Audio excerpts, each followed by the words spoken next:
解放军每天在台湾岛附近海域部署4到6艘军舰，台当局后悔已晚。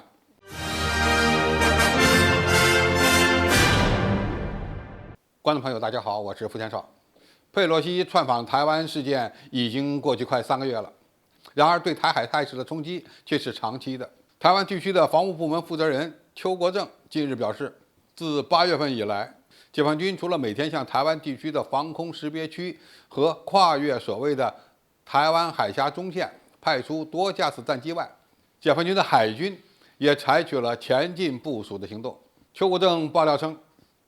即使在和平时期，解放军也派出了20多架战机飞越台海中线，每天还在其周围水域部署4到6艘或更多的战舰。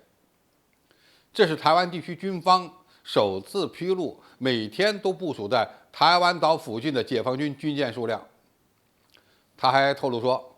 解放军自8月份以来已经加大了联合作战演训的强度和频率。台湾海峡目前的局势是他从军生涯中所见过的最严峻的形势。台湾地区的观察家表示，解放军在台海地区的部署和频繁演习，不仅会耗尽台湾地区的军力，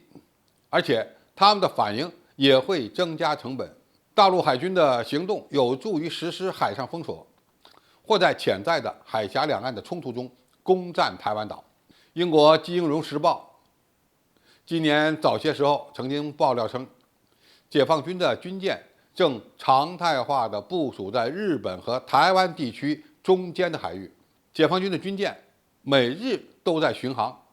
这是解放军为了应对美国军机从日本方向进入台海空域的突发事态，也证明解放军海军应对周边局势有了一套完整的应对方案。那么我们应该如何看待解放军海军也积极参加到对台湾岛周边的战备巡航呢？首先，人民海军的舰艇与空军战斗机一样，都需要在未来可能发生冲突的作战区域熟悉环境。在台海进入新常态以后，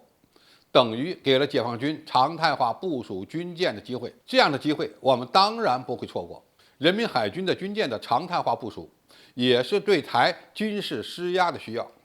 它更能发挥解放军的优势，具有更高的军事效益。因为相比于空军战斗机的巡航，人民海军的舰艇巡航时间更长，而且在数量和质量上优势也更大。其次，相比于空军战斗机的巡航，人民海军舰艇的常态化巡航将增大对台湾岛周边区域的态势掌控能力。在台海长期战备巡航，可以第一时间处理突发事态，这就是在第一现场的优势。由于军舰值班的时间非常长，可以实现真正的24小时常态化部署。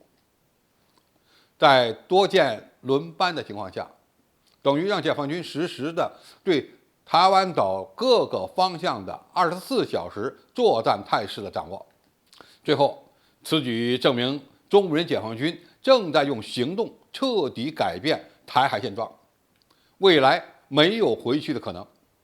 过去我们是以解放军空军的战机巡航为主，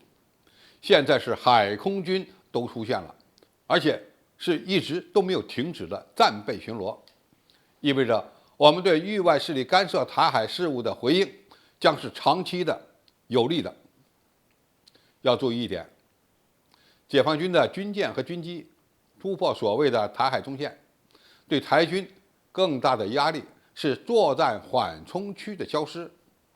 如果真的在台海地区发生了军事冲突，那么台军可能连反应的时间都没有。总体而言，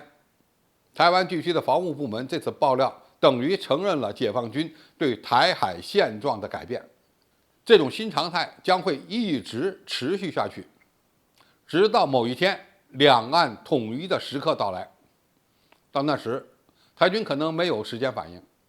等于给台军投降一个很好的理由。希望台湾军方能够真正把握住投降的机会。好，今天评述就到这里，谢谢大家收看，我们下期再见。